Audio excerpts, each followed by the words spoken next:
Thank you for listening to this PodcastOne Sportsnet production, available on Apple Podcasts and PodcastOne. The following program is a PodcastOne.com production. He started in a small town in Texas. Worked his ass off to become one of the most famous wrestlers of all time. We're going to take care of business tonight, and that's the bottom line. And now he's dominating the world of on-demand audio. And he's doing it for the working man. This is a damn good outlet for me to spew the bullshit off my brain. Yeah! This is the Steve Austin Show. Unleashed.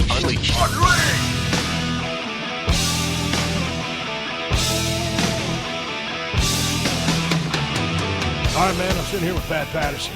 Pat, welcome to the show. How long have I known you? Oh, well, when you first came to New York. 95, then, I guess. 95. And you started in what year? In the business? Yes. 1958. 1958.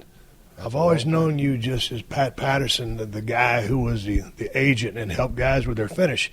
And here's the thing, as you know, because you've been around for so many years and so many different territories, in New York specifically, guy comes in with the different agents.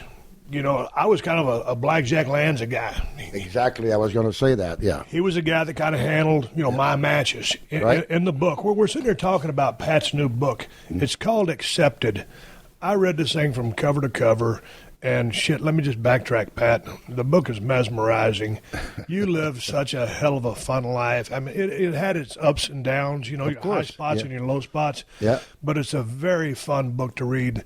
And I thought what we try to do in our conversation, given the short prep time I had for it, I could sit there and go chapter by chapter and take you through the book, but that would be giving the book away.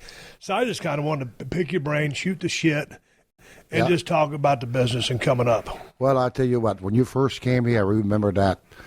I remember it was somewhere in San Diego or in L.A. somewhere, and you were not Stone Cold. You were the ringmaster. The ringmaster, and you went out of your mind. And I remember you were screaming at somebody and all that. I said, I don't know what's going to happen. You hated that fucking name, did you? Dude, they called me up. Vince called me, and I was in Atlanta. I just gotten let go, and I had a busted arm. And, I'd been working for ECW. Thankfully, Paul Heyman called me, and I got a chance to learn how to do a promo or start the learning process. Yeah.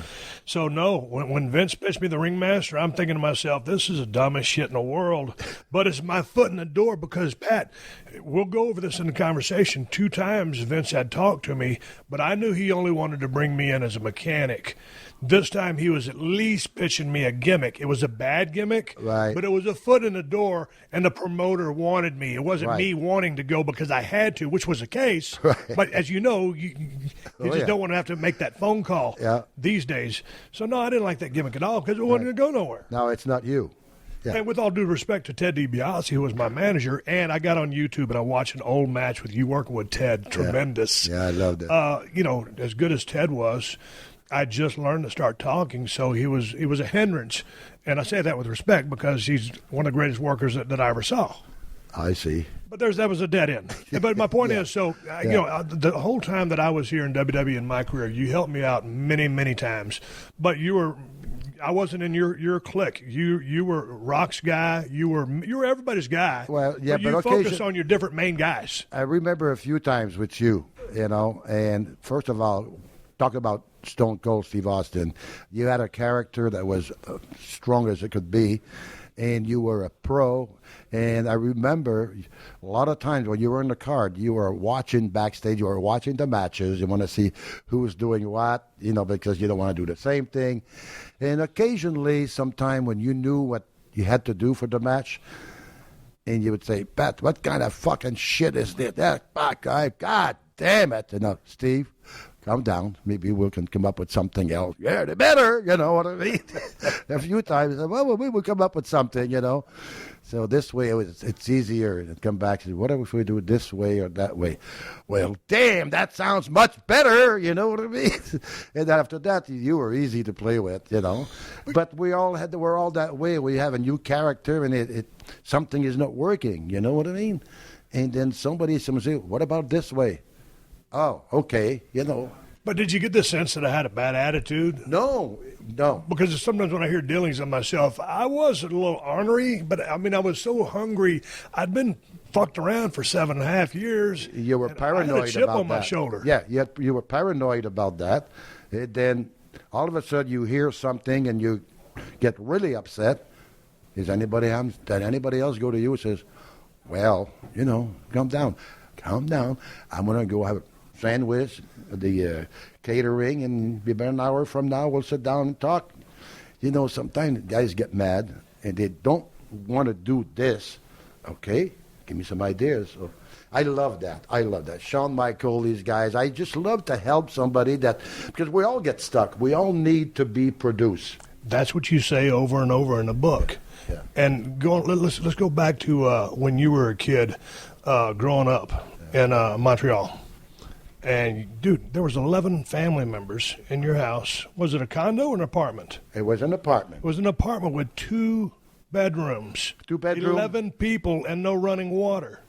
Running water, just cold water, no hot water. Just cold water, okay, so you had to heat it up in the kitchen on the stove to take a bath. Yeah. But then y'all would have the bathhouses down the street. Yeah. And your mother in the house, a 2-bedroom, 1 kitchen, but there was 1 toilet. Yeah. No bathroom, no shower.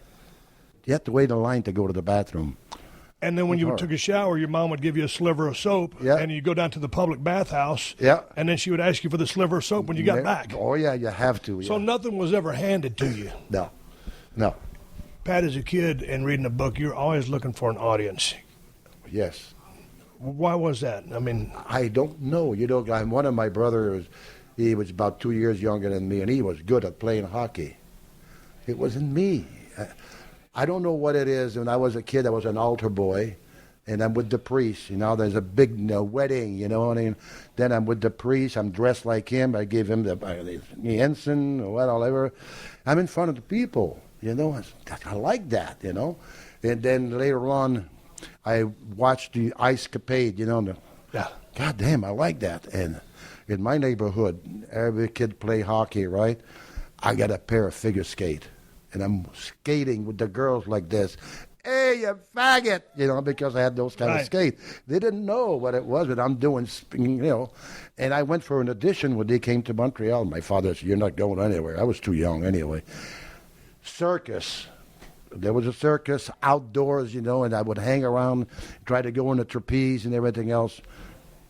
I would have left with a circus, anything. I don't know what it is. I wanted to perform in front of people. Don't ask me why. I don't know. In the book, you wish you would have had the guts at that time to do it. You didn't. You waited around. Yeah. And just by chance, with as many family members as y'all had, I don't know what it was, because you're Catholic, right? Yeah. So I guess y'all started eating just bread on one day of the week, or was it on Lent on one occasion? Because this leads to you going and seeing your first professional wrestling match. Yeah. Tell that story, because there was a free ticket and a loaf of bread. Oh, yeah, a loaf of bread. What I said, my mother would buy 2 or 3 loaf of bread, but once in a while there was a ticket on the, and you get a free ticket to go to the wrestling matches. I went there and I went crazy. It was not a big place now. It was a small place, maybe 500-600 people. I was going crazy, and I hated that villain. You have no idea. And I'm standing up, beat that shit out of him. Come on, I was going crazy. I got hooked. And then I found out later on in school, there was a kid, and his father was a promoter. He was my age. So I talked to him. I says, you're going to come to the gym that I go. There's a place, there was a ring, and I want to train you a little bit, He said, no, my dad doesn't want us to wrestle at all. Don't worry about your dad. So I took him to the gym a few times. Then I went to his house, and I talked to his dad. I says, your son, he's pretty good in the ring. What do you mean? I says, we've been training. He says, don't you talk to my son, but don't even train my son. Holy shit. And he was good, so I didn't say a word. About a month later, I says, sir, why don't you give us a chance one time in the preliminary match? Well, I'll think about it. So one day he did put us in a little town first match. My God, he was so happy. And then I was in then. and all the old-timers. Kid, you can ride with me, you know. And that's how I got involved in the wrestling in Montreal. At that first match you went to, though, off the ticket from a loaf of bread, you got a chance to see Buddy Rogers, and you said when he walked, his entrance captivated you, and then his ring performance, like you said, you were going banana. Oh, yeah. What was it about that guy, Buddy Rogers, which was so magnetic, because he's one of the greatest stars in the history of the business? You would go on to become friends with him and wrestle him on many occasions. Yeah, it's amazing. It's amazing. Buddy Rogers, when I first saw him in Montreal, and he just walked, and he had that walk, and he looked like a star. He looked like somebody, you know what I mean? Now, about a month or two later in Montreal, I have no money to get in the building, but these guys would park their car. Buddy Rogers got the suitcase, and he's going to walk across the street. Me, carry a suitcase? All right, kid. And I walk in with them. I'm in. Kowalski, same thing. I get the suitcase. So because I didn't have any money to get in. So many years later, I'm interviewing Buddy Rogers. I'm in Japan with Kowalski. It's got a long way, you know what I mean? But it was tough when you're talking about carrying that suitcase, when you say, me carry suitcases, because you only spoke French. Yeah. Your English was the shit. That's right. I tried. Suitcase. What the fuck? They don't know. So your first lessons, because the promoter was Silvio Sampson, correct? Yeah. And so you find someone to teach you a little bit, but you end up basically they're stretching you more than they're teaching you. Oh, my God, yeah. Was it the same shit that existed years and years just to try to weed you out or not smarten you up? Well, preliminary match, kid, they'd bring me in the ring somewhere. You wanna learn? Okay. And I'd go, and they stretch the hell, trying to get out of there, and blowing up, you know what I mean? But I kept coming back. In the first few wrestling matches you had, and like you said, you guys were hitting it off. The promoter was impressed. Yeah. But one of the things that kept happening, a lot of your paychecks were bouncing. Yeah. And so your father, who you never really had the greatest relationship with. Well, you really did read my book, did you? I read it from cover to cover. We're going to start freelancing here in a minute, but I just want to set the tone, because the biggest thing with you is you're one of the greatest minds in the history of the business, and especially as it pertains to the finishing sequences and stuff like that.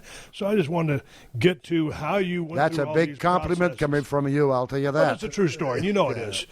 But so your dad, the paychecks are bouncing, and your dad doesn't want you to be a professional wrestler. He says, get a real job. Right. What was it about the 9-to-5 grind? With all due respect to everybody that's working 9 to 5 listening to this podcast, myself, when I got out of college and started doing this in '89, this was a job for me. When I took a test, Pat, in high school, it kind of points you in the right direction where you fill in the little circles.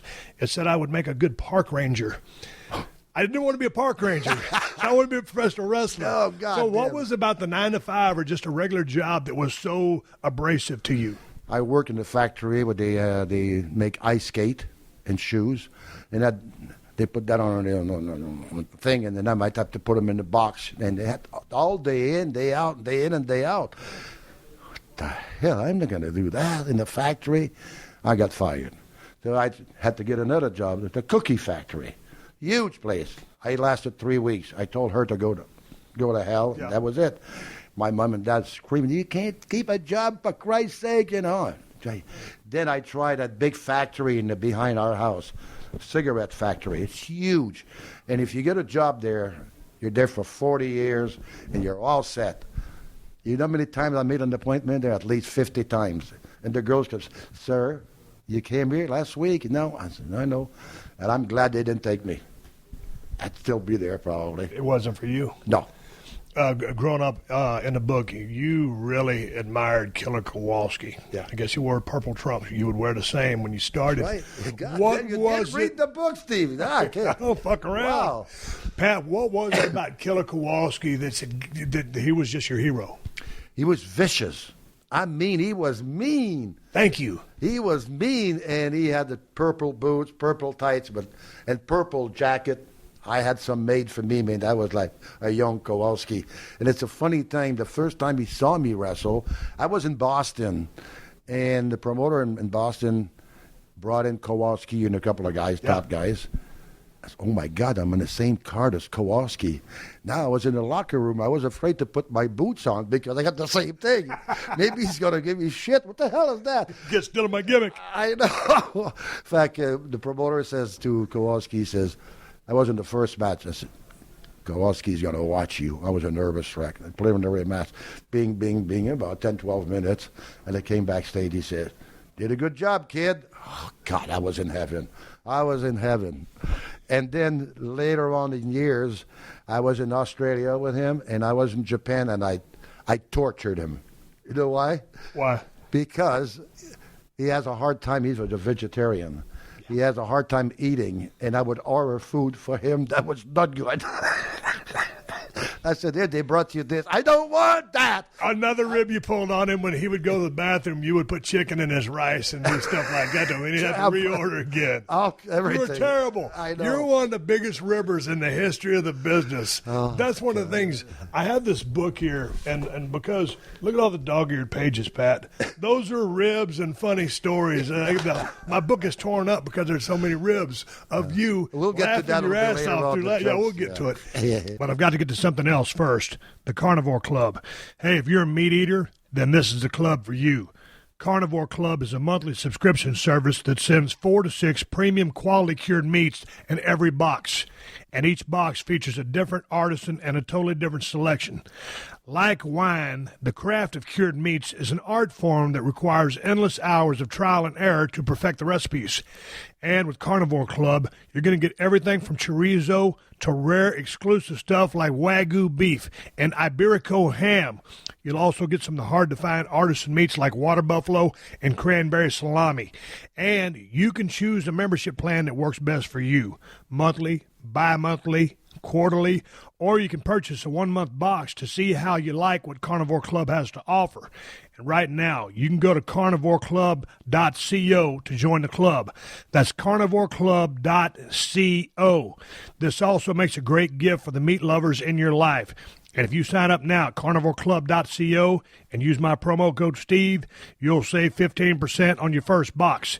So go to carnivoreclub.co, use my promo code Steve, and save 15% off your first box.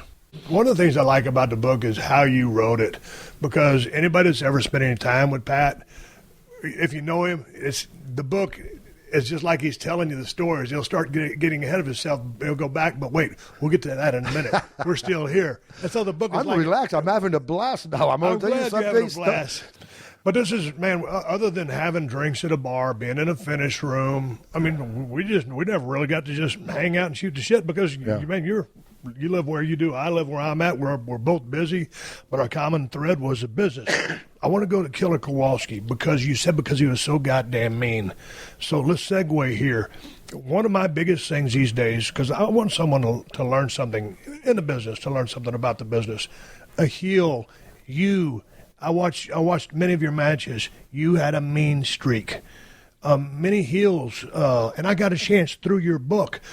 I always remember Lord Alfred Hayes from doing commentary on WWF. I didn't know that guy even worked, so I got on YouTube, and he was a nasty, vicious heel, and he made you mad because he cheated. And then when it came time to get heat on you, he was a mean prick. Yeah.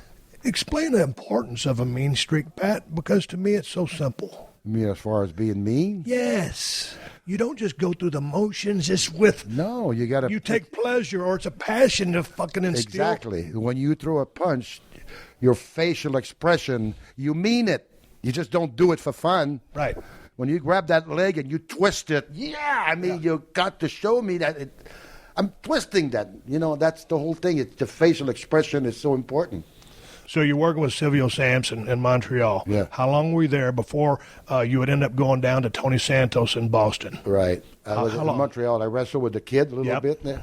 And then from there, I had a chance to go. But the promoter from Boston would come in sometime to Montreal, and he's looking for talent, So I go to him. I said, you promoter? Me go Boston. He goes, yeah. He gives me his card, he's trying to tell me to get out, you know what I mean? But I kept that card. And about 5-6 months later, that's when my dad threw me out of the house, and my sister, She gave me $20. In those days, it was a lot of money. I took a Greyhound bus and went to Boston. You got to go through immigration. I had nothing. In those days, I guess you didn't need a passport. And I said, me, go to Boston to wrestle. No. I was at the border 6 to 7 hours with the business card. They kept calling the promoter. Finally, the promoter answered, well, you got a kid here that is wrestling for you? Yeah. So I went to Boston, and I went to Boston that way. And you'd already started your wrestling career as Pat Patterson, because as a shoot, you are Pierre Clermont. Yeah. So you're already Pat Patterson, and they're waiting for you over in Boston. I changed my name in Montreal. Okay. Oh, yeah. Pierre Clermont. Can you imagine a name of a champion, a star? Pierre Clermont. Give me a break. It didn't really have a really je ne sais quoi to it, if I will. Tell me how you came up with the Pat Patterson, because it's in the book. Okay. You know what? There was two local guys. They were lumberjack. One was, what's his name? Paul Smith, and the other one was Pat Smith. Two lumberjack. And I like the name Pat Smith. I like the name Pat. So I take a dictionary, and the back page of the dictionary, they have the what do you call it? P-A-T. And now, surname? The first, what is it? A surname? Surname, yeah. So Pat, I like Pat. So now I didn't know what to call the last one. So I took the dictionary, and I closed my eyes, and I opened, the first name I saw was Patterson. Pat Patterson. That was it. Got a ring to it. That's been my name for years. What changed when you went to Boston? Because you were in Boston, 2 years? About 2 years. And, I learned to wrestle, to travel, all these little towns with different guys. They were the old-timers. They like to play with you and trying to stretch you.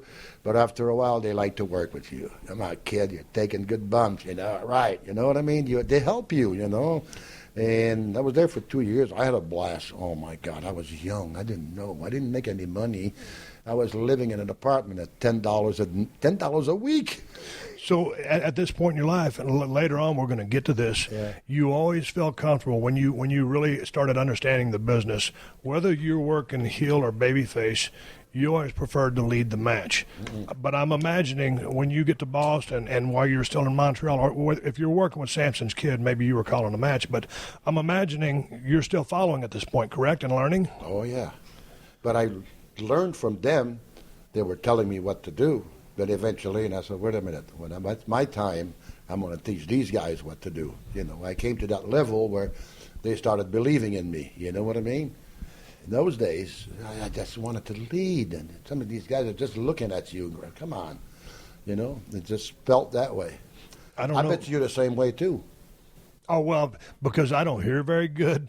I was kind of legendary, I'll never forget working with Lawler in Memphis. Yeah. He was a guy that liked to start talking before you even locked up. Right, so he'd be trying to call the first spot, and I'd be going, what? That. Well, the crowd would call a high spot out to me, so it was ridiculous. I just, whether I was working heel or baby, once I got a hold of it, that's when I just started liking to lead the match. Yeah. And that's what I felt comfortable with.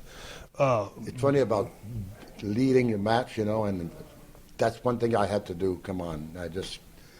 I couldn't let a guy, go ahead, you lead. Please, are you going to do something? You're going to kick my ass or what? Do something. I'm waiting for something. No, I'm going to lead the match. I'll tell you what to do. With Rocket Johnson, I've worked with him so many times. Man, I used to give him shit every night in the ring. You lazy bastard, get your fucking ass up. Come on, you know what I mean? I'd scream at him because if we have a bad match because of him, it's his fault. I don't want to have a bad match. Right. So going back to those formative years, man, Pat, I can't imagine there was a lot of high spots. It was a lot of holds, working for holds, healing, and then one or two spots, but it wasn't a spot fest yet. You're right. Yeah, put a hole and make the guy suffer, make him tap out. Or years ago, not too many guys would tap out. They didn't want to tap out. You know what? Get pinned, it's okay. But going back to that day, just the fact of two guys grappling just was an attraction in and of itself. Yeah. Because it was still that time. I mean, of course, wrestling had been around in the States for since before the TV was around, and then all of a sudden television comes out. It's a natural for TV, but in that day, that style just captivated people. Oh, yeah. Two combatants trying to wrestle for a win or for a championship belt. Right. And so all these years later, the business has evolved so much. Yeah. And you're right. Years ago, you grab a hold. You can have a hold on the wrestler for 20 minutes. You can't get out of there. And when he does, look out. You're right. Right. It's true. But today, you grab a hold for 20 minutes. Yeah, boring.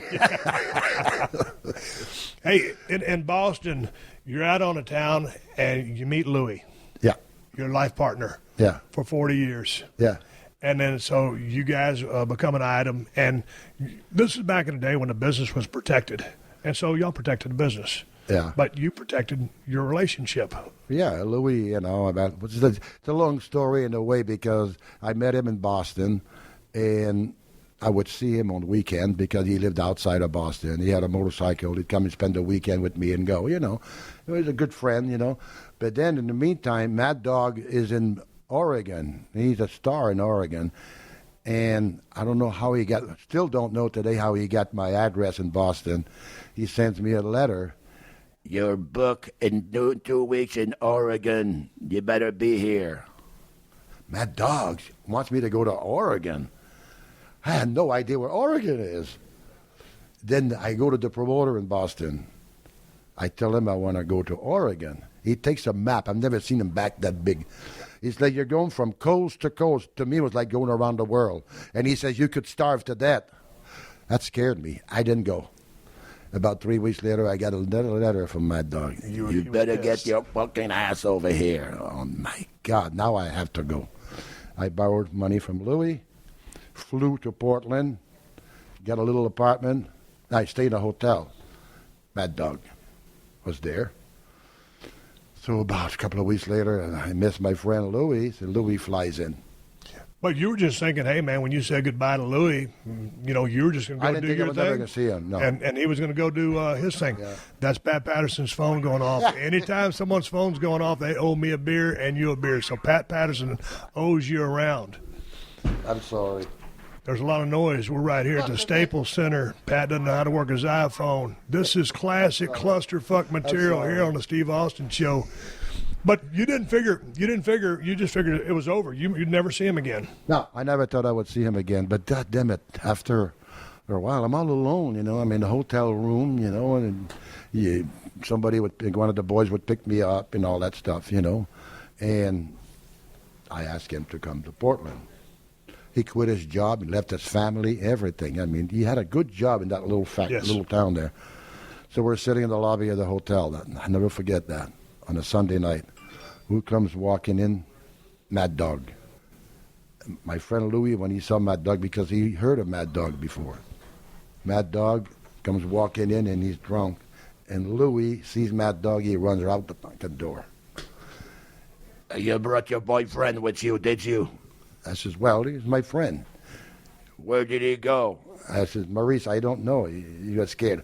Well, we'll go find him. I said, oh, my God.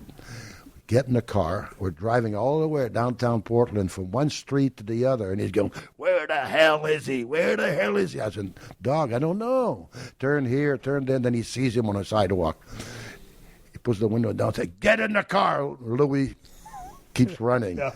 He steps on the gas and gets on the sidewalk, blocks him. Get in the car. He gets in the car. We're going to go to the bar and talk. I figure he's going to prepare to kill both of us. We were scared to death. We were sitting. He's talking with Louis more than me. And they never shut up talking. Became the best friend. And they become very good friends. But and this would end up being the case because Louis would, your wrestling always came first. Yeah, always. And he would end up following you to all of the territories. Yeah. And everybody that he met just loved Louis. Yeah. And so he was just a natural, charismatic guy and just a great person. Yeah. So everybody loved him. Yeah. And so I just thought that was because he's my friend. He was better than me, for Christ's sake. But he was a cool guy. He was just in. But anyway, about Mad Dog. Yeah. But tell me about how over Mad Dog Vachon was, because I've always heard the stories, and I didn't get a chance to see a whole lot of his work, but I just knew that he was very feared and had a ton of heat. Unbelievable. But he was, when you watch him work, and he's beating the shit out of you, right? You know he is. Right. You know, it's like the facial expression. And I mean, God, he was unbelievable. And you know what? When I went to Oregon, he wrestled a guy by the name of, what's his name? Oh, Nuts Thomas. Anyway, a black wrestler. He was very good. And I'll never forget it. In Seattle, he had a 1-hour match. I've never seen that before. A 1-hour match. Luther Lindsay. Mad Dog versus Luther Lindsay. A 1-hour match. I didn't know the match was going to last an hour. I could not believe at the end of the match, people were going insane. I've never seen that. I couldn't believe it. First time you see a 1-hour match. Right. God, you should have seen that match. And these guys that were both wrestlers, they wrestled, and Mad Dog sometimes would go crazy and they'd come back into the wrestling. Oh, it was unbelievable. So why did you consider, because Don Owens was running Portland, and so he was the promoter, and you started in Montreal, went to Boston, but you consider Portland to really be where you kind of started filling your oats or filling your own. Yeah. You had television exposure. You were getting over. Yeah. At what year was this in the business? Why were you? Who was teaching you? What was clicking with you? Was it the reps? Was it the time in the ring? And one of the guys I worked with, and some of the old timers, and I took a lot of bumps from there and everything else. And I've learned all that, but some guys in Portland's a nice little territory. For example, Nick Bockwinkel was there at one time. Pepper Martin was a good worker, and he was there. So all these guys that I didn't know, you know what I mean? And Pepper Martin goes to a promoter one night. He says, let me work a program with the kid. God damn it, he's good. So Pepper Martin was a top baby face. We couldn't wait to work with each other. First match we had, it stunk. He's talking to me in the ring. I can't do that. I'm talking to him. He does not listen to me. He says, Pepper, next time, let me lead the match. And after that, we became the best of friends. He was so good. Tell me the story about Nick Kozak, because in your book you said this guy could sell his ass. Oh, my God. He taught you a different level of work because this dude would sell. Yeah.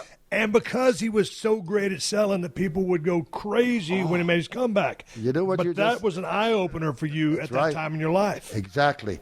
Put a reverse headlock on him, and you hold on to it, and he's trying. He's almost got it. Yeah, he's got to pull the hair. My God, they go crazy. He pulled the hair. No. Hey, sometime for 15 minutes, and he would fight it back down. I said, you got to get out. Don't worry, stay there, Yeah. Then when he came out, man, oh, Jesus, that was that easy. So you went to San Francisco after Portland, and I want to get into how you ended up going to work for Roy Shire. But first, let me switch gears for a second and get into some football. Football is back. Preseason has started, and I know y'all are scouting players and stats to get in on fantasy football action. And you know the best place to do that. It's at DraftKings.com. And if you use my promo code UNLEASHED, you can play for free with your first deposit. So put your knowledge to the test and play for your shot at the $1 million top prize at DraftKings.com. And that's just a small part of the $5 million in total prizes they're doling out in this Week 1 contest. And you know DraftKings.com is the destination for 1 week fantasy football. And 1 week means no season-long commitments. It also means you play whenever you want with the players you want. And it's easy. You pick your contest, draft your players, and follow your team live. You can create and play in a private league or join an existing league and go head-to-head with friends, co-workers, and fantasy players from all across the country. So hurry to DraftKings.com to choose your players, and you could win some serious cash in Week 1. Use my promo code UNLEASHED and play for free with your first deposit. That's promo code UNLEASHED to play for free at DraftKings.com. That's DraftKings.com. Eligibility restrictions may apply. See website for details. So you were in Portland, about 18 months? Yeah, maybe a couple of years, yeah. A couple of years. And then you go to San Francisco to work for Roy Shire and Big Time Wrestling and 65. Yeah. So I got to hear about Roy Shire because I heard that he was just a cantankerous guy. He watched every single match at every single show, and he was always yelling. Mm-hmm. Is this true? Please explain to me about this Roy Shire. Yes, sir. He didn't initially like you. No, at first he didn't like me. That's what I'm saying. Yeah, at first he did not like me at all. Not at all. But you know the story that I told him before I got there, right? No. Oh, you didn't know that.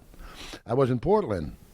And in Portland, Pepper Martin used to work in San Francisco a couple of years before that. Nick Bockwinkel has worked there before. So these guys are telling me, said, Pat, you ought to go to San Francisco. And you and Ray Stevens would make a good team. I didn't even know Ray Stevens. I says, well, I don't know. Well, you should go there, So I did the usual thing, send pictures, And then I called Roy Shire about a week or two later, and I says, Mr. Shire, I says, I'd like to work for you and have a date. Nick Bockwinkel told me it'd be good. And Pepper Martin said we'd make a good tag team. He says, the boys don't do what I do I tell the boys what to do. They don't tell me. Exactly right. So I said, okay, no problem. So he gave me a date, and I went to San Francisco. My first night, I had a little apartment in San Francisco. He said, how are you going to go to Fresno? It's 200 miles from San Francisco to Fresno to do TV. So I ride with him in his pickup truck. Got a pickup truck. He's got a gun, He got a big wrench anyway. So I go to do TV. And after we're done TV, I get in the truck with him. I'm having a few beers. He goes, you better start working out. You look like shit. I said, holy Christ almighty. I wasn't really into workout thing, And then he says, I heard some shit about you. I says, what'd you hear? He says, well, you're different. I says, what do you mean different? He said, you're different. I says, well, I'll tell you, I'm gay. He says, you dumb shit, you admit it? I says, Roy, I'm going to work for you. You might as well fucking know. He said, you're stupid. I says, I'm not. I'm just telling you, I'm honest with you. So now I got home. My friend Louis is waiting for me. I says, I don't think we're going to be here too long. Right. He tells me about workout, and he's telling me about being gay. Jesus Christ. I was there 15 years. Yeah, I know. It is on the first of all, before we get to the back end, because this is when he would start helping you or dropping finishes on you or just discussing finishes with you. But before that, you finally ended up doing what you said you were going to do. You hooked up with Ray Stevens. Oh, yeah. Y'all turned into the Blonde Bombers. Oh. And if you go to the Wikipedia page, when you look up Cow Palace, about the middle of a thing also that happened at the Cow Palace, professional wrestling with Ray Stevens and Pat Patterson, among others, would sell out all the time. No. So tell me about Ray Stevens, because I didn't see enough of his work, but everybody swears by that guy. I swear to God, this guy was always a 15-year-old. No matter how old he was 15 or 18 years old. He was a party guy. He was a fun guy, If his wife asked him to go get a loaf of bread, he'd come back 2 days later with the bread. He was a party guy, I'm telling you. And in the ring, I'll tell you what, he was so good. He could have a match with his eyes closed. And then we're a tag team now. I says, Ray, what are you going to do? You want to start? He says, you just call it. Don't worry. I'll follow. He just didn't worry about anything. He was loved by the boys. There's no question. The guys liked to work with him. He was fun to be with. But that's one of the things also, just with your relationship with him. You guys are spending so much time together. Well, no matter what it was, he goes, you would ask him, Ray, what do you want to do? He goes, whatever you want to do. Whatever Pat. You want, yeah. Yeah, so it's just easy. No problem. When he's in the ring, where we're working our ass up, he's laughing in the corner. You know what I mean? At that point in your career, when you guys are starting to get white hot, and he's over laughing in the corner, had you learned that you can have a good time in the ring? Because for me, for my first 5 years, I was so dead serious. I didn't think it was like you were allowed to have fun in there. Yeah. And when I was able to have fun, boy, that's when it really blew up. Yeah. I learned that from Ray. Yeah. You're having fun, working. It's unbelievable. The joke that you can do in the ring with the boys, you don't have no idea what we're doing. It's great. We have fun. Hey, let's talk about the Cow Palace a little bit, because that building was built in, I think, 41, and it was the original home of what is now the Golden State Warriors. So give or take, that building was 25 years old when you get there. When I got there in the 90s, it was a cold, stark building from my memories and kind of wide open. And it was cold because they also played hockey there, so they'd have the cardboard sheets on top of the ice. Oh, it was awful. Sometimes when they set the ring in there. So it was a brutal place to work, but the fans were hardcore. Hardcore to the point back in the day, you guys would get so much heat that y'all were afraid for your fucking lives. I'm lucky to be alive. How long from the dressing room to the middle of the ring? Oh, my God. And trying to get out of there if you just cheated to win the championship? Right. Forget it. Yeah, there was riots many times. I mean, many times. And one time I thought I was going to die, really. It's crazy. You told... And I'm wrestling Peter Maivia. He's a god. I mean, he is a real god, you know. Yeah. And that night I pulled the brass knuck and I knocking him. Roy Shire, I said, I'm not going to do that. He said, if you can't take the heat, get out of the kitchen. And, Jesus Christ. Boom.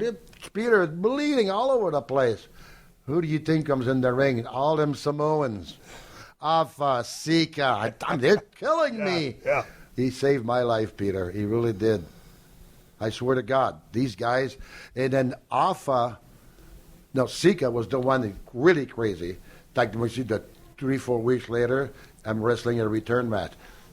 Sika is way up as far as you can go because he was not allowed to come down. There I am, beating the shit out of Peter Maivia. Here he comes. And no one could stop him. It was dangerous.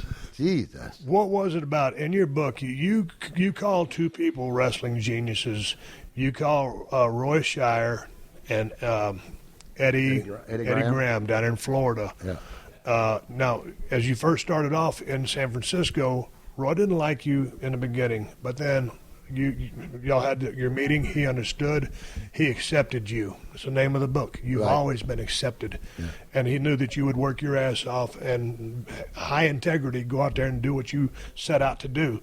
So then in the later years, he would start asking you your opinion on finishes. And this is one of the great finish guys in the history of the business. How did this help mold your model or your acumen when coming up with a finish? Because now you're getting one of the great minds, and he's asking you. I know. It's like any. I don't know how you could say that. Whether if it's Vince McMahon and he's got to make a decision, we should do it this way, we should put that match there. You have to make decision. After a while, you do that day in, day out. You ask somebody their opinion. What do you think? You think we should have this match later or earlier? Should we have this match going this way? Because after a while, you need to. It's no different than a wrestler. You know, he knows what he wants to do in the ring, but I'm not sure. Maybe I should ask somebody. This way you feel good instead of walking in there. God damn it, you know. But that's going back to taking it like you say many times in the book, wrestlers need to be produced. It's the greatest of the greats. They need feedback. Yeah. And so sometimes they get such the old saying, they get so far in the woods they can't see the trees. So they need to be produced. Like I could be stone cold, but sometimes maybe you would come up to me or Blackjack would say, hey, think about this. And I'd be like, okay, I'm straight ahead. And here comes this alternative. It's like, oh, that's a good idea. Let me broaden my horizon and open up my mind to being able to try that and experiment with that and grow. Yeah. Because if you're not produced or don't have any feedback, how do you get better? Yeah. And sometimes also there's too many ideas at one time. Somebody said, well, I don't think you should do it this way. Then you bring it back to somebody and say, yeah, I think we should do the other way. Now you get really confused. There's 3-4 guys tell you what to do. You're mixed up. And the same thing with when I used to work with Vince at the office and being creative, when it came down to the Royal Rumble, Vince said, forget about that, Pat. It's not going to work. I said, Vince, it's got to work. All right, you don't want to, you're going to do it. And I would bring it up, And sometimes he'd say, okay, we'll think about it, you can't do everything, and you need help with somebody. It's like what was the 1 hour they did, a 1 hour match with Bret Hart and Shawn Michaels. He wasn't about to do that. No way. A 1 hour match on a pay-per-view. A lot of the guys can't work. It's 1 hour. So Vince, you got 2 kids that can tear the house down. Oh, Pat, please forget about it. But eventually it came out. And probably sometimes it takes them a little while to digest. Well, let me think about that. You can't have an answer for every question. Maybe you have an answer a little bit later. You have to be patient. It's beautiful. I love it. I like when somebody asks me for my opinion, for an idea. Even if it's just a little thing that looks bad. It's the hardest thing what the guys have is if you're a top guy, and there's something that you do in the ring that doesn't look good. Who's going to tell you that? Not too many. But I like to do that. I done it with Cena many times. And John, you think you die. There was, die. Yeah. Well, really? Yeah. Okay, if you want to do it, fine, There was someone in the book, I think they were fixing to leave into another territory, and I think it was your kicks in the turnbuckle that weren't looking so great. No, you were telling this to somebody else. It was Hogan. Was it? Hogan, yeah. Yeah, you told, maybe someone told you earlier in your career about I was in Montreal. I was not in Montreal. I was in Florida, and he was in Montreal. I think he was in Montreal, and he was working with somebody. But anyway, I called him, and he answered, and I said, Terry, you all set? Yeah, I'll be all right. I says, remember now, you don't have to go crazy. I says, just do what you do and do it well. That's all you have to do. You're Hogan. Okay, brother. Then apparently he put the phone down. He said, motherfucker. He said, that son of a bitch is great. You know what I mean? Just a little touch that he needed, Hey, towards the end of your run in San Francisco, you were you weren't office, but you damn near were office and working for Roy Shire. Right. He couldn't make a battle roll one time. Oh, he had a battle roll every year. Yeah. Yeah. And maybe was the Royal Rumble born from maybe because the way you invented it was different than Roy Shire's, but were the seeds planted in those early battle royals working in big time wrestling? They were just in those days. It was just a regular battle royal. Right. 20 guys. You're number 2, number 3, and that's it. It was not one after the other. You all go in, ding ding. It was just a battle royal. But I always wanted. I have some stories from old timers that I heard. Okay, a battle royal. Somebody came up with that somehow. No one knew. I have no idea. Nobody knows who invented the battle royal. You're right. I don't either. I don't know. So I kept saying I'd like to create a battle royal. And when I came up with the idea, 1 guy and 2 guy, Vince, are you fucking crazy? Come on, I said. He thought it was the shits. He hated it. And then y'all go do the Saturday night special or whatever it was. Yeah, Dick Ebersol, Yeah. And, because we have to give him the card. Hogan's going to sign a contract. And a tag team championship match. And Dick Ebersol said, well, it's a good card. It's on USA Network, no network, but USA Network. Yeah, it's not really all. Something is missing. And Vince says, why don't you tell him that stupid idea? And I gave him the concept. I didn't have a name. I know, but you said it. First of all, it's not stupid. I think it's great. That's right. Dick Ebersol listened to it, and he loved it. Yeah. He said, Pat, tell him it's a stupid idea. I said, first of all, it's not a stupid idea. I give him the how it's going to work. I didn't have a name for it. He says, oh, my God, this is legal running. That sounded good. Yeah. Well, and Vince says, we'll think about it, think about it. But we did it. Yeah. And it's funny because there was no name for the match. It needed something spectacular to call it. So like 50 people from the office, or they submitted 50 ideas, and Royal Rumble was one of them. Exactly. And so it became known as the Royal Rumble. Exactly. And turned into a pay-per-view event. Yeah. So you finish up with Roy Shire, and it's time to go somewhere else, and that ends up being to Florida with Eddie Graham. And, man, I know you got stories about working down there and what you learned from Eddie Graham. But before we start in on Florida, let me give a big ups to Onnit. Onnit makes Alpha Brain. And Alpha Brain gave me the focus I needed to finish Pat Patterson's new book, Accepted, in time for this interview. I love that book. That's what Alpha Brain does. Keeps me razor sharp and laser focused. Helps my memory and my retention. So thanks to Onnit, the fine folks who make Alpha Brain. And if you go to onnit.com/Steve to get some Alpha Brain for yourself, you can save 10% off your order. You can save 10% off anything you order at onnit.com/Steve. So yes, you can get 10% off Shroom Tech Sport. Shroom Tech Sport will give your workout a boost, helps you go longer and recover faster. And yes, you can get 10% off T+. T+ increases strength and power. It'll improve your athletic performance, and it's safe to use if you're competing. So go take advantage of this 10% discount off your order. Just go to onnit.com/Steve. And another great thing about Onnit and all their products is if they don't work the way they're supposed to, you can get all your money back, no questions asked. Money back guarantee. So go to onnit.com/Steve to get your 10% discount off all supplements. That's onnit.com/Steve to get 10% off your order. So you end up finishing up with Roy Shire, and it's time to go somewhere else.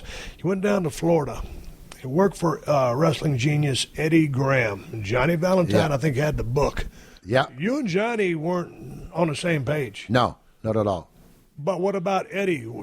I always heard that this guy was a genius in the business. What made this guy so smart? Well, he had the great psychology of the business, and a lot of these guys that worked down there, and they learned the business from Eddie. But Eddie was just really like the old school. You know what I mean? It was not like the ha-ha and everything else. It was just the old school, just right. Work a hole and blah, blah, blah, you know what I mean? It was not all the flying and that we do today. He was very good. He had very good ideas. And I heard years ago, Roy Shire, Eddie Graham, there was another promoter. They always talked to each other. Dory Funk, yeah. They always talk to each other, get any ideas and blah, blah, you know what I mean? So in Florida, I had a blast there. Dusty Road there, the Briscoes. Oh, I had a great time with it. But you didn't stay there very long. No, a couple of years. I was a booker for about 6 months. Not for me. No? No. How did the first booking session go? Huh? What was the problem with it? Well, there's a lot of local guys there, the Briscoes and they, blah, blah. I was not the booker, I'm sorry. The assistant booker with Valentine. He was, I'm going to clean up house, I'm going to do this, and then I'm going to, tired of all these guys. I said to myself, that's not going to work. It didn't, because you wanted to change everything. And Valentine is a slow, maybe, don't know, didn't work. But what about him as a heel in the ring? You grab a hold and you just sit in it and wait. Wait till he gets out of it. That's it. Boring. Okay, so you're there for a while, and then you put a phone call into Vern to work for the AWA in Minnesota. That was Ray. Ray trying to bring me up. Right. Yeah. So how was Vern? Well, wasn't that funny? I've worked in San Francisco for years, had a big name and everything else. And Vern Gagne says, well, you got blonde hair? I said, yeah. He says, well, you have two guys with blonde hair over here. You're going to have a different color. I said, well, I ain't going. I ain't changing my color. And a week later, he said, all right. So now Ray knew I was coming, and I had a blast in Minneapolis. Louis was there, too.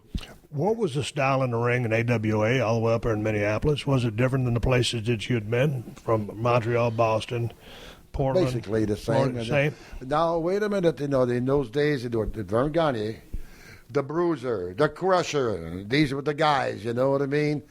And so there was a lot of wrestling, lots of wrestling. They liked a lot of wrestling. Vern liked get behind, go in the bang. There was not that many flying, Right. In your career, I always think you took chances. I mean, it was a chance coming from Montreal down to Boston. Yeah. And then from Boston all the way across the globe, like the promoter told you. And then Vachon had written you a letter. You didn't go the first time, but you went the second time. And so you were always willing to take a gamble. You were always willing to take a risk. You were always willing to push. You had to, and you did.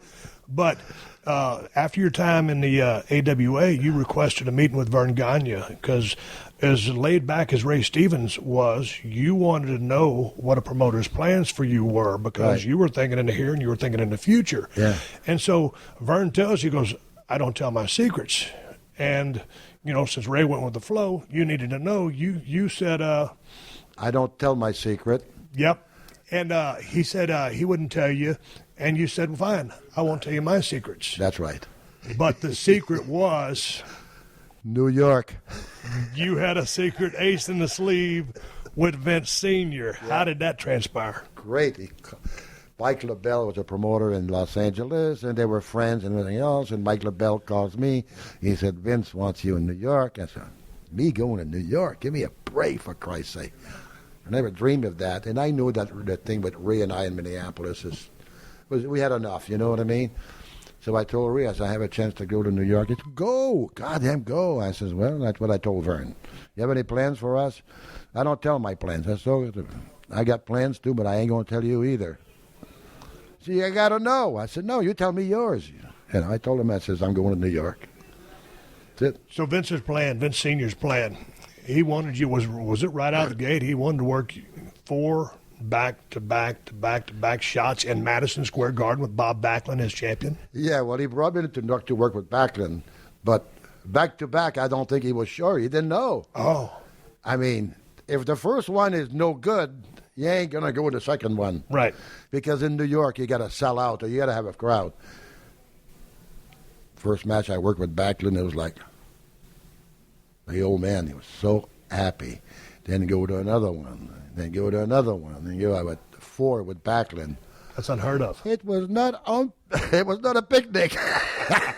It was not a picnic. What are you saying, Pat? Here's the thing. What were you thinking? Because you're a creative guy, and you like to, you take bumps. You like to really get your baby face over. Bob's a former shooter. Yeah. What was the chemistry in the ring? Did he understand what you wanted to do or your vision?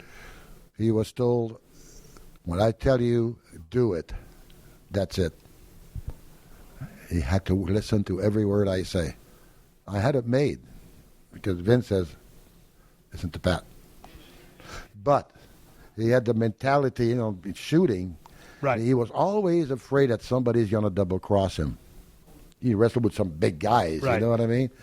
I swear to you, in the cage match, he swore that I was going to double-cross him. I asked him. He was pulling on me. And God, I'm over the cage, and he's pulling it. I asked him, I said, but you fucking shooting with me or what? He says, well, I don't know. I thought you were trying to. Yeah. That's interesting to know that mindset, just because I can understand back in those days. I mean, because fast forward a couple of years, because the Montreal screw job would happen. Yeah. We'll get that in a minute, but I can see where that paranoia would come from. I know. One guy left out, I'd like to take it back just to when I must have been Portland. I think you were working with the legendary Pat O'Connor, who was at the time the National Wrestling Alliance World Champion. Pat O'Connor, yeah. I know you're a big idol, but when you guys, you were a big fan of his. But when you guys went out there, the matches weren't so much, and because he was the legendary Pat O'Connor, you trepidatiously said, Pat, may I have a conversation with you and you won't get mad at me? Right. He said, yes. And so you said, just do you mind if I lead the match? He goes, we'll tear the place down. Right. Just let me do my thing. Yeah. And let me think about it. He thought about it, and then you went out and tore the house down. Oh, my God, and I loved it. Yeah. So what was it about Pat O'Connor? Because I never got a chance to see a lot of film on that guy. Well, he's, dingy gang, bang, bang, roll around. Okay, kid, what are you going to do now? God damn. But I see, when I watched him work before, and I said, geez, I'd like to work with him. And then after that match that we had, he was at the bar, and he was a guy the tightest guy in the business, believe me.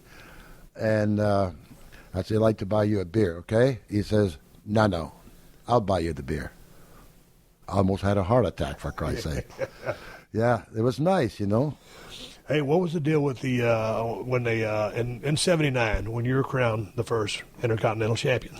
Because I was at one time the Intercontinental Champion. I got dropped on my head defending that belt, and that belt, that original belt that was there for a while through a lot of badass hands, is in my safe.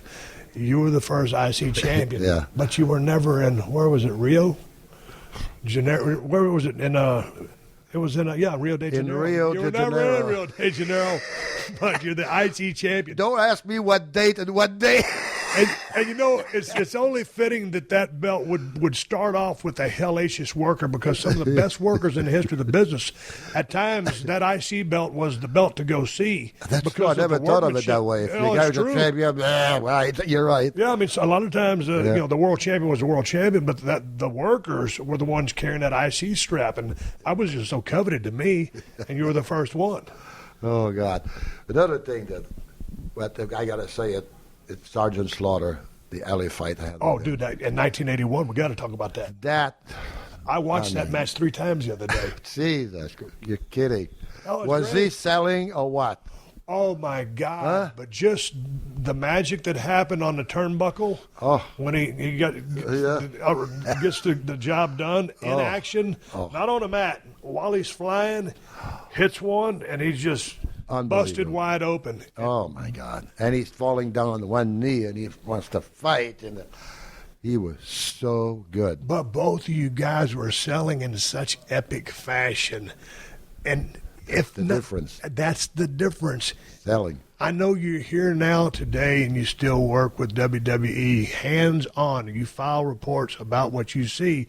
You still talk to the superstars. You talk to me. You took The Rock under your wing. You've mentored so many guys in the business. Now when you think, Pat, are we selling too little now? Has the business gotten so fast that we can't slow down a little bit? Where are we? Well, they're going too fast.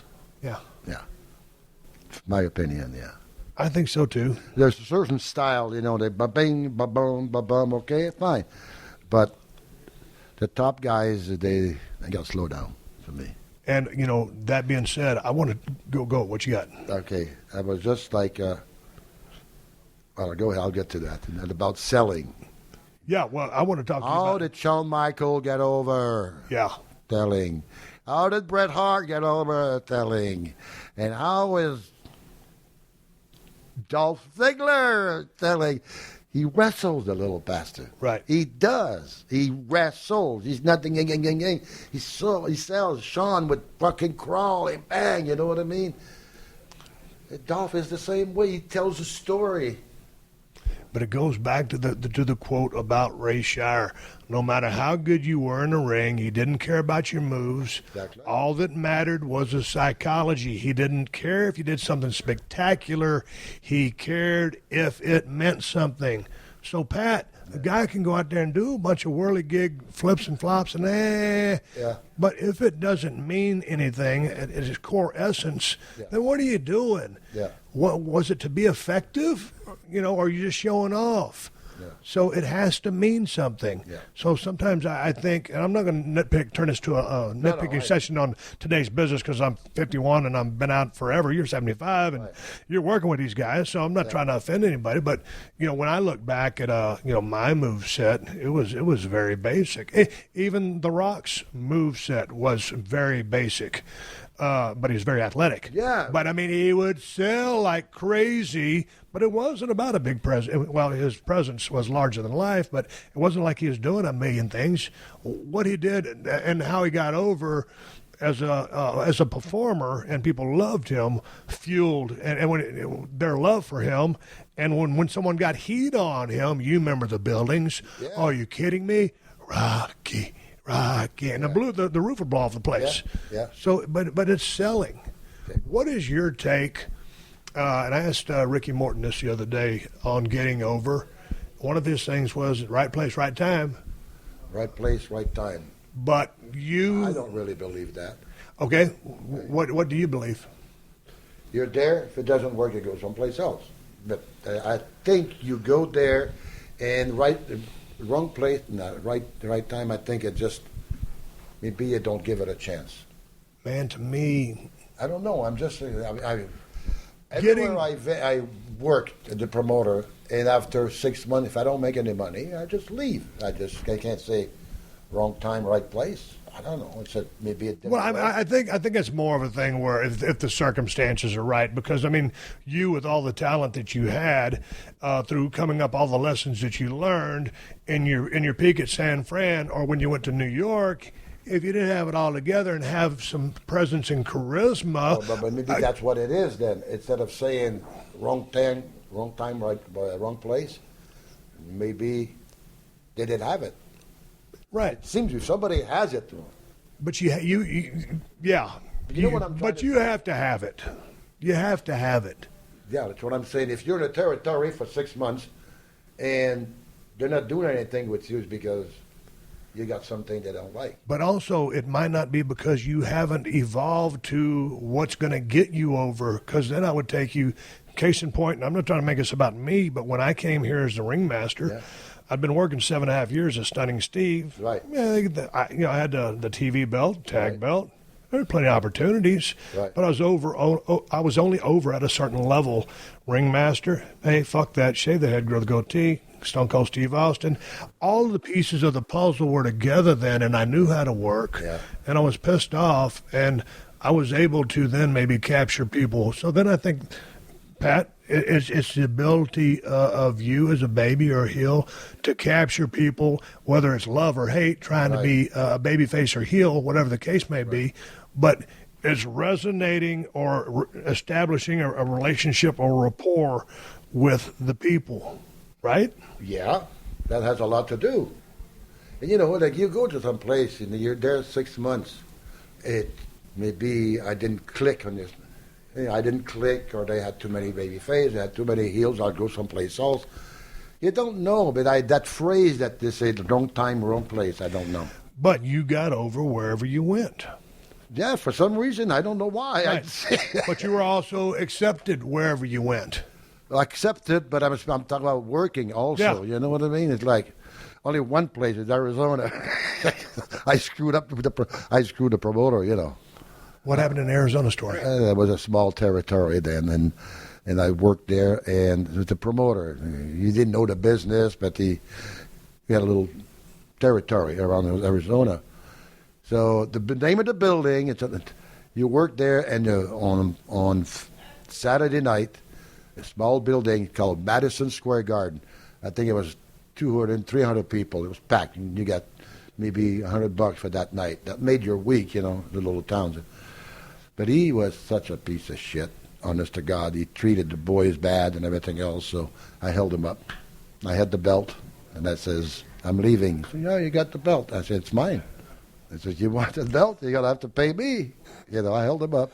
So the guy that I was working with before I left, you know, he's in the ring, and I says, give me the money. $550. I'll give it to you after the match. No. You give it to me now. I put it in my tights and went in the ring. He told me going to have a hell of a match. I told my opponent, as soon as we hook, 1, 2, 3, that's it. 1, 2, 3, belt, they're gone. And Louis was outside with the car, jump in the car. The clothes were all there, gone. Boom. When you're working with Vince McMahon Sr., what was the difference between him and Jr. when he would come in and take over? Because if I remember in the book, right before Vince Sr. passed away, you went to his bedside, and he asked you to help out. Oh, but no, what happened is that when he was sick. Yeah. Okay. Vince was in the office, and I was on the road, you know, like Jack Lanza was, or me, or whatever. Yeah. But the old man would say, Hogan's going to be there, and Andre, you know, and make sure you take care of Andre. He always loved to take care of Andre, you know. So, yes, Vince, don't worry, we will, you know. Okay, you know. And it broke my heart because he was dying, you know what I mean? So we had the battle royal. I'll never forget that, the battle royal with Andre and Hogan. Vince was asking me, he said, what are we going to book there? First night in St. Louis. What are we going to book? I said, well, I don't know. Who's Hogan going to work with? I don't know. I said, Pat, we got to come up with something. I said, well, what about the battle royal? We'll have a trophy. Yeah, okay, battle royal. Yeah. That was our first show in St. Louis. What was Vince Sr.'s vision as a promoter versus Vince Jr.? Oh, he doesn't have the same visions as Junior, no. Vince Sr. had the Northeast, and he had the stars there, so he was happy with that. That's all he wanted. Boston, Philadelphia, Yeah. New York. I mean, God, come on. Yeah, it's all great. The big towns, all he had TV and everywhere, but Junior wanted to go to the moon. So what did you think when Junior took over? Because a lot of the boys are rumbling backstage. Hey, man, Oh, they this were. kid's going to blow this for everybody. Believe me, they were, and that kid's going to ruin it, oh, my God. All these guys, the Italian guys, they were in Boston for years, the local guy, he's going to kill the business, and oh, God almighty. And the funny thing how it happened, he ordered a booker, George Scott. That didn't last. Hogan didn't like George Scott, and Hogan was in, then Bobby Heenan was in. Everybody hated George Scott. I don't know why, but they did. But anyway, so I'm on the road, and I'm in Toronto. Vince, we announced the next card for the next month. He said, I don't know, I'll call you back. And I went later, Vince, you got the card, I know what to do. God damn it. All right, do it. He told me what to do. I said, Vince, it seems to me like you're having the problem. He says, what do you mean? I says, Huck, you're behind all the booking and everything. He says, what the hell do you want me to do? I'm all by myself. I said, Vince, I got a week off. If you want it, I'll go help you and then put you a week or 3 weeks in advance. He said, shit, no one's ever offered me that. So I go to the office. I'm in the basement, smoking a cigarette. He's in his office, and I'm booking some of these matches, this town and that town, boom, boom. He comes down later on, he goes, oh, my God, you got 3-4 weeks already, Then he's checking, maybe we'll erase that and all that. Still smoking. It's been there ever since. You had a secretary. He came down one time, and you were filing some of your reports and stuff in a filing cabinet. And he says, what are you doing? He goes, I'm filing stuff. He goes, that's what you got a secretary for. You didn't know you're supposed to use the secretary to help you do your work. Know. Yeah. I didn't know. You're afraid to ask her to do anything. Yeah, well, I'm just doing everything myself. I know. That's true. That's true. I don't forgot that. And when he asked me to work in the office after that, then I wasn't too crazy about it, because now I'm going to be working in the office. Then he takes me out with Linda, sit down, have a nice dinner. Patrick, as of tonight, you're a senior vice president. What does that mean? I have no idea. No idea what a senior vice president. Oh, you're Vince, you're going to give me a title, and when you're tired, you're going to take it away from me, right? I didn't know what it was. Yeah. So I worked in the office for a while. I had a blast in the office. It was fun. It's a new thing to do. I played a lot of ribs there. In the office? Oh, God, yes. What kind of ribs in the office? Yeah, okay. There was an old man that would come in the office from one floor to the other every 2 weeks, and he would sit in the hallway in a little booth, and he would shine shoes. He would knock on the office, shoes. He had 5 pairs at a time, and he shines them. Then he keeps on moving, He makes a living like this. I'm sitting in my office. I'm looking at that little box there. God damn it. I take that box. What do you think I do? I go and hide it in the ladies' room. But this guy's coming back with his shoes, and he's freaking out. I mean, he is actually freaking out. I can't believe that somebody stole my box. That's how I make my living. I can't believe it. All the secretaries are outside. They think he's having a heart attack.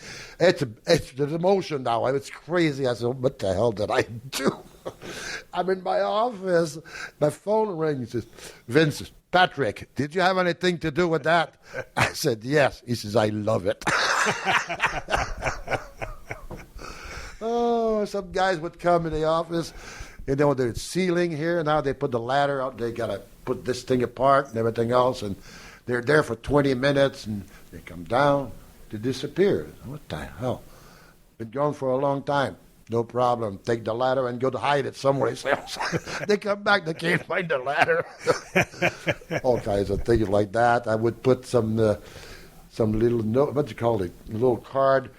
Out of order on each elevator. One morning I'm there early. So I'm up. Around 7 o'clock, people started to arrive at the office. Everybody had to walk up the stairs. including Vince and Linda. It was out of order. All I had to do was push a button. That's it. Hey, I think I know someone else who's been on the receiving end of one of your ribs. Diamond Dallas Page, but that's another story for another day. The Diamond Dallas Page story I want to tell right now is about his DDP Yoga and the new DDP Yoga Now app.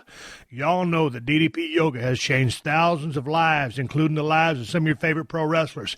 Jake the Snake, Scott Hall, Mick Foley, AJ Styles, and Chris Jericho. They all swear by DDP Yoga. And now DDP is taking his life-changing program to a whole nother level with the DDP Yoga Now app, which you can get for both iOS and Android devices. So now you ain't got no more excuses about why you can't start DDP Yoga. The app means you can do it anytime, anywhere. And the cool thing about the app is you can track more than just DDP Yoga workouts. By connecting to a Bluetooth heart rate monitor, you can track your calories and heart rate in real time. You can track your pain, measurements, progress photos too, all for free in the app. You've got tons of workouts to choose from, the original DDP Yoga workouts, the new 2.0 workouts, and weekly live workouts from the DDP Yoga Performance Center.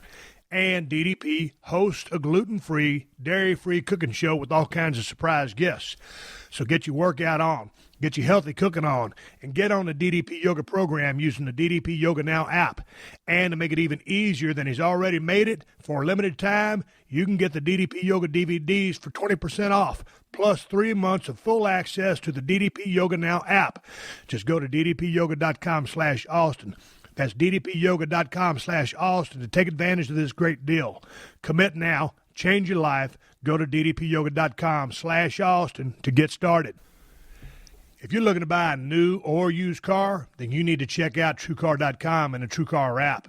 I bet you didn't know that you can use TrueCar to help you buy a used car, too. It ain't just for new car purchases.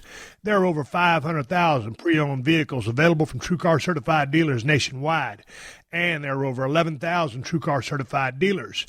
And TrueCar lets you get upfront pricing information on new and used vehicles and lets you see what other people paid for the car you want so that you feel confident you're getting a fair price.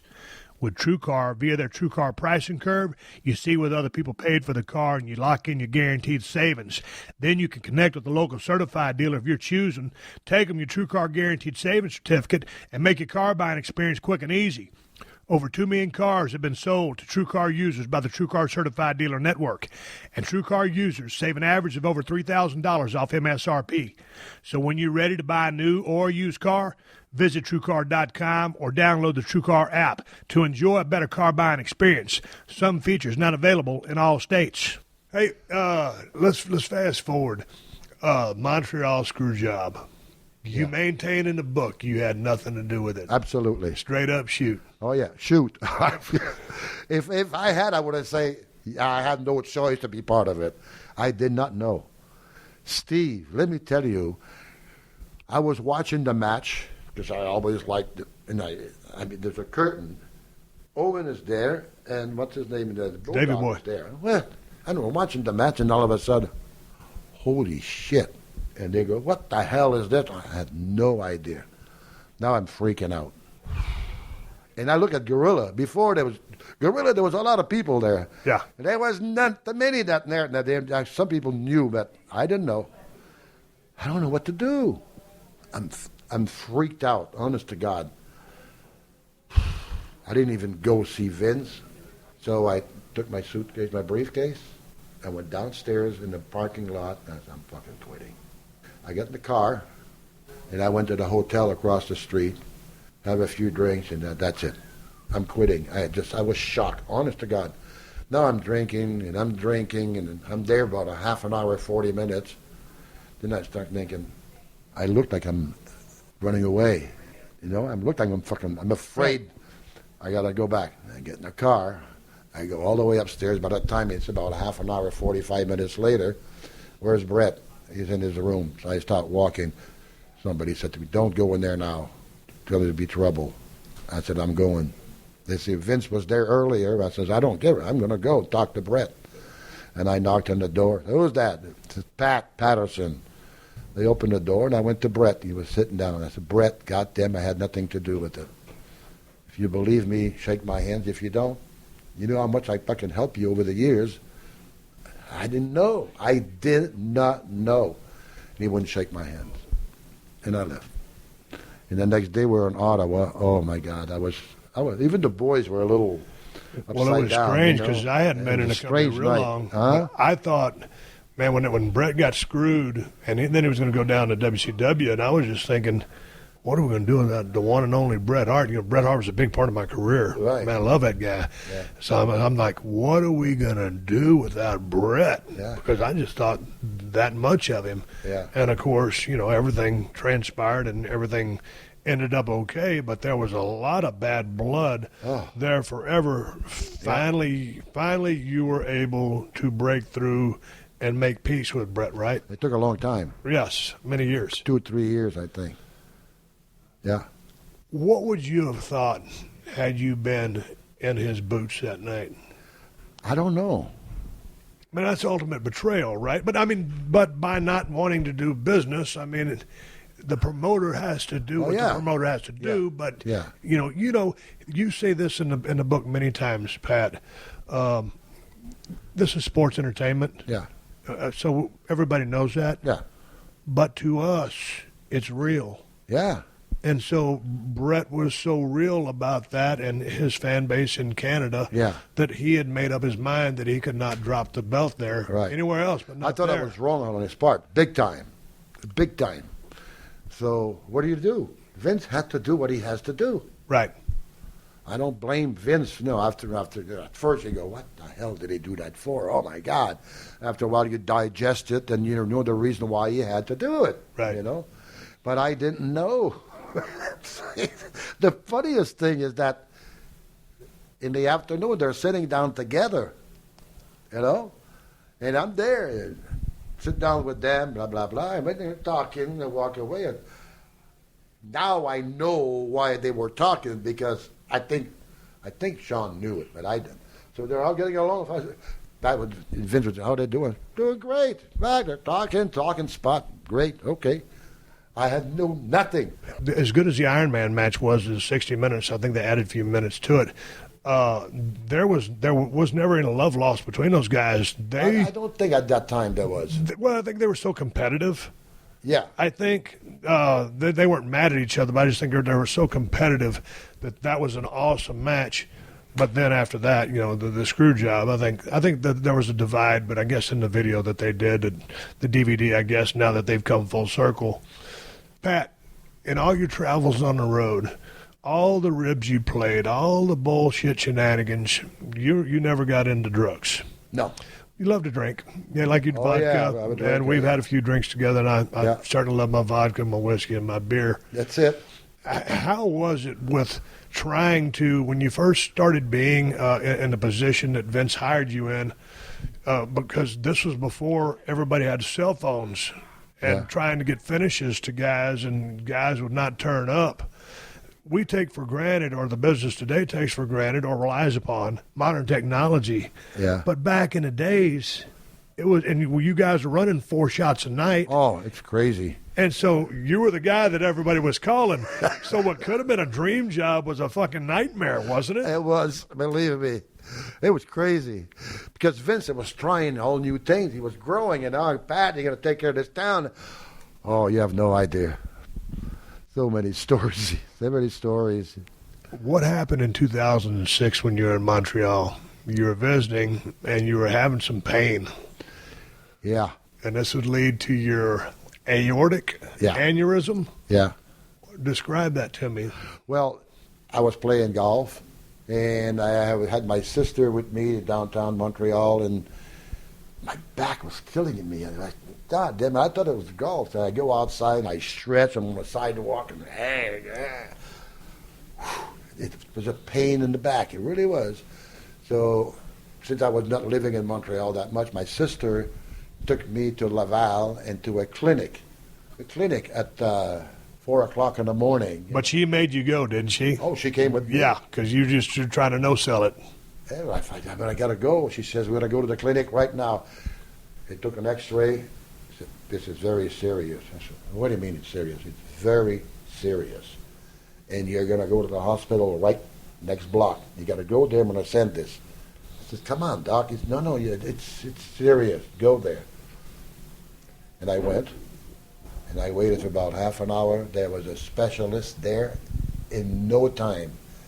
And when they brought me in on a stretcher right away, I said, wait a minute, Doc, wait, let me know what's going on. He said, sir, it's very dangerous. They put me in the scanner twice. He said, we operate on you now. I said, Doc, how bad is it? You have 10% chance of surviving the surgery. And if things goes well, there's a chance that you could be crippled from the waist down. I said, that's nice, Doc. So I gave my ring to my watch to my sister. They wheeled me in, and I woke up about 7 days later. Very lucky. But the thing started off like a normal or maybe a large aneurysm would be like 5 millimeters or centimeters. And yours was like triple. Mine was 11. Yeah, double. And that doctor, that specialist, he says, I can't believe you're alive. He says, I can't believe you're alive. Even my own doctor, they issued a report. Pat, you're the luckiest guy in the world. You are the luckiest guy in the world. You had a great life. I did. What made you finally decide to write the book? Vince. Are you kidding me? I've been trying to convince him to write a book for years because of everything that he's done. Oh, him? It would be. It would be amazing. Yeah. So why did it take so long for you to do this? You know why I think, since I've been around Vince for many years and traveling together, and Vince got to know me well, and he knows my life. He knew Louis, you know what I mean? And we always get along business-wise and everything. And Vince looked at me, you know. To him, he thought, like, Pat, you worked your ass off. You helped so much. You did so much. And he goes, Pat, your story is a great story to write. I said, Vince, I don't need to write a book. He said, Pat, what you went through, you know. I said, I don't know. Maybe I will or not. And that's how he got me into that. Was it cathartic for you? Like what? Was it a load off your back? Or was it enlightening for you?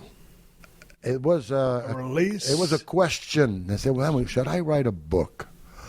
I would not want to write a book to make money. That would not be the reason. But then I would forget about it. You know, I would go maybe 6 months or a year later. Patrick, when are you going to write the book, you know? Then I started thinking, and then what helped me is when we did the Legends House. This is where that started. I said, God damn, I had enough. Or, you know, I can say, I know the guys that were with me at the table, they knew I was gay. Right. But I never said it to everybody. I am queer, or whatever you want to say. It felt good to say it. You know what I'm saying? It felt good to be me now, you know. And after that, I said, now I got to write the book.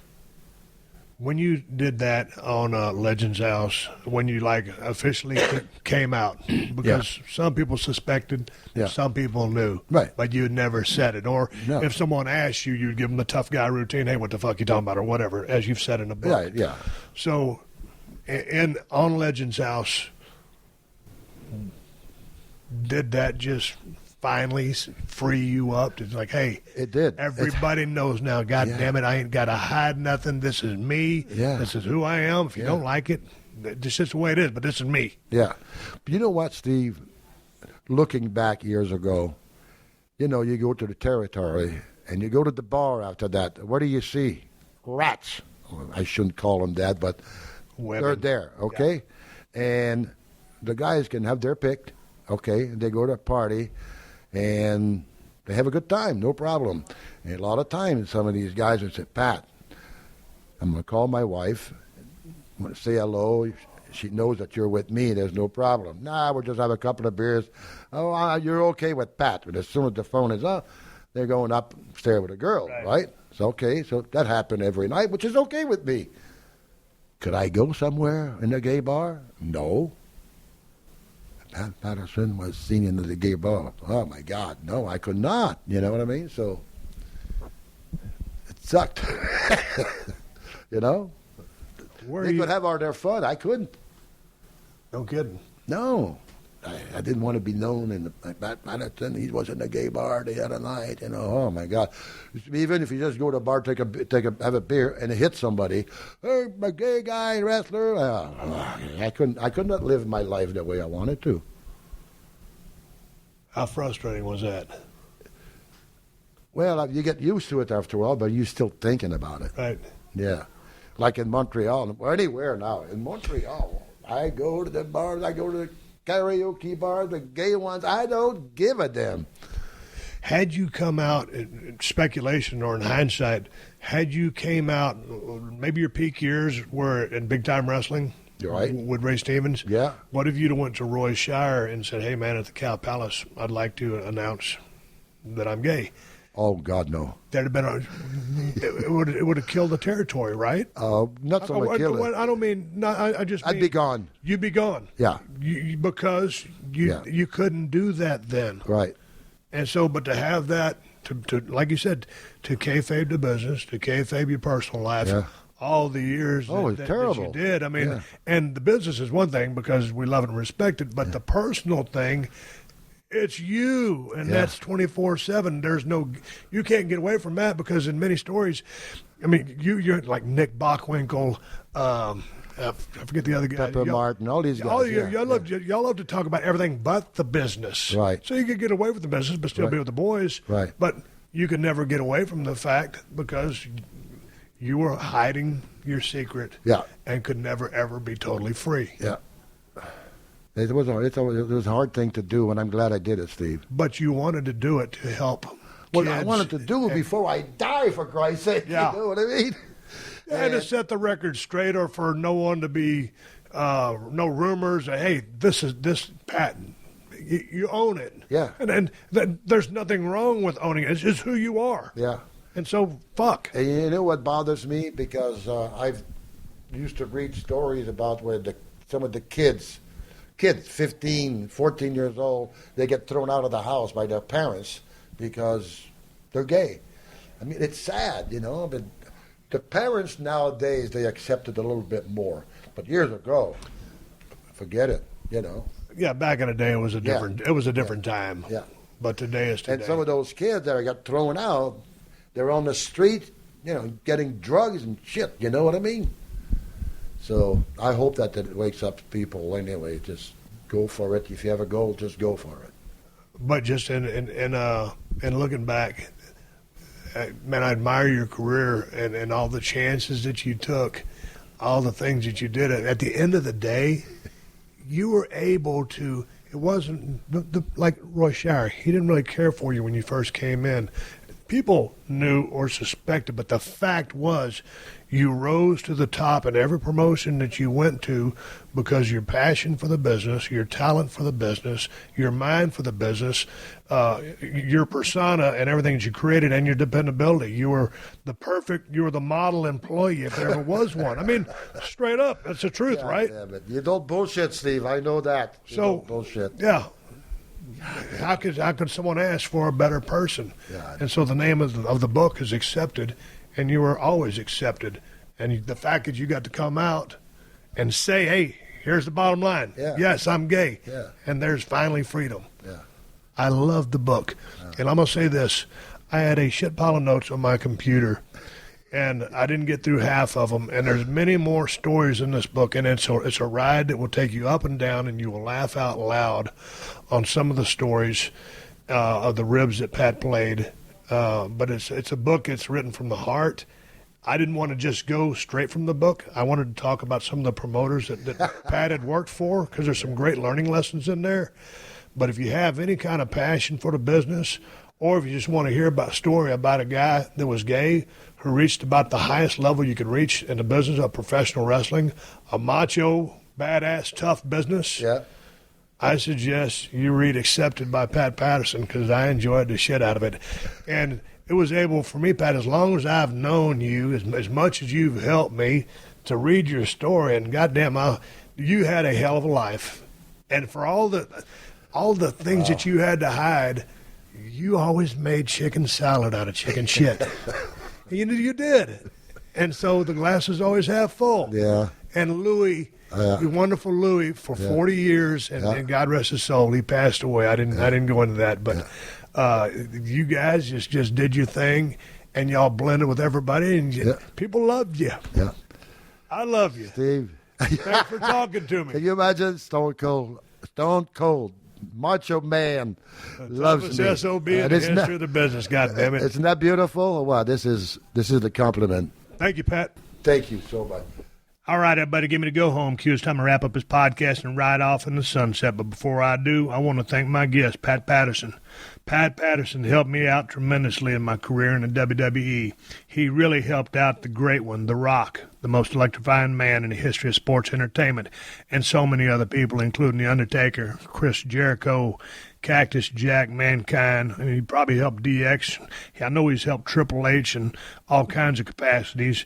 He's just a wonderful guy, and this book is really a book you got to read. We only glazed over a couple of the subjects in the book, just kind of followed parts of the book, and Pat has already given me his word that we're going to sit down and do part 2, totally unscripted, with no outline, just two guys shooting the breeze about the business of professional wrestling. I'm looking forward to talking to Pat once again, just shooting the breeze without any protocol or no agenda, just hanging out. And Pat Patterson is one of the brilliant minds in the history of the business. I've already said this a few times before. If you go to YouTube and just type in Pat Patterson, Ted DiBiase, that match those guys had, Pat Patterson versus Sergeant Slaughter, what was it, 81, whatever the year was, in Madison Square Garden. Man, watch that blade job that Sarge hits right there when he hits that corner turnbuckle. It's a thing of beauty. I hate to say that on the air, but that's what it was, man. Holy smokes. Two guys. Watch the salesmanship in this match. Badass. Badass indeed. Hey, man, let me throw a couple plugs at you while we're doing plugs. Check out Pat's book. I guess you can find it online at Amazon. Use my links. It's called Accepted. This is a really fun read. Pat, I think the reason he was so successful in the business of pro wrestling is because he always liked an audience, and he always loves to tell stories. Anybody who's ever hung out with Pat around the bar, in the dressing room, just hanging out, shooting the breeze, Pat loves to tell stories. He tells a story, many stories in his book, and it's a great read, and you'll laugh out loud at some of it, especially some of the ribs. It's a good book. You got to check it out. Hey, man, all my T-shirts over at BrokenSkullRanch.com that I wear on Broken Skull Challenge. We start rolling cameras this Friday. We're going to go through a camera rehearsal, and on Monday, the 29th of August, we start shooting Broken Skull Challenge for CMT. This is the one and only toughest show on television. Lots of pretenders, some contenders, but they ain't nothing like what we got over there at the Broken Skull Challenge, Agua Dulce, California, by way of Texas. The Broken Skull IPA, my beer, made by El Segundo Brewing Company. It's the best IPA in the United States of America. Here in California, you can find it at Whole Foods and Total Wines. If you don't live in California and we can deliver it to your state, go to BrokenSkullRanch.com. There's a link for it. You can buy the best beer in the world. The Steve Austin Broken Skull Cold Steel Knife. Yeah, that's right. This is the baddest knife money can buy with a 4-inch blade. All United States of America parts assembled in Taiwan to save the working man a buck or two. Check it out on Amazon. Use my link. That's where you're going to find your best price. Anything Steve Austin, you find at BrokenSkullRanch.com. I want to say thank you for supporting the sponsors of the Steve Austin Podcast, because they're the ones that let me do this for you free twice a week. So big thanks, my man Diamond Dallas Page at ddpyoga.com. Go to ddpyoga.com/Austin to get 20% off the DDP Yoga program and 3 months of full access to the DDP Yoga Now app. Big thanks to DraftKings. Go to DraftKings.com. Use the promo code UNLEASHED to play for free with your first deposit. Big thanks to Onnit. Go to Onnit.com/Steve to get 10% off your order. Big thanks to CarnivoreClub.co. Use my promo code Steve to get 15% off your first box. To TrueCar and, of course, to Amazon. They've been supporting this podcast since day one.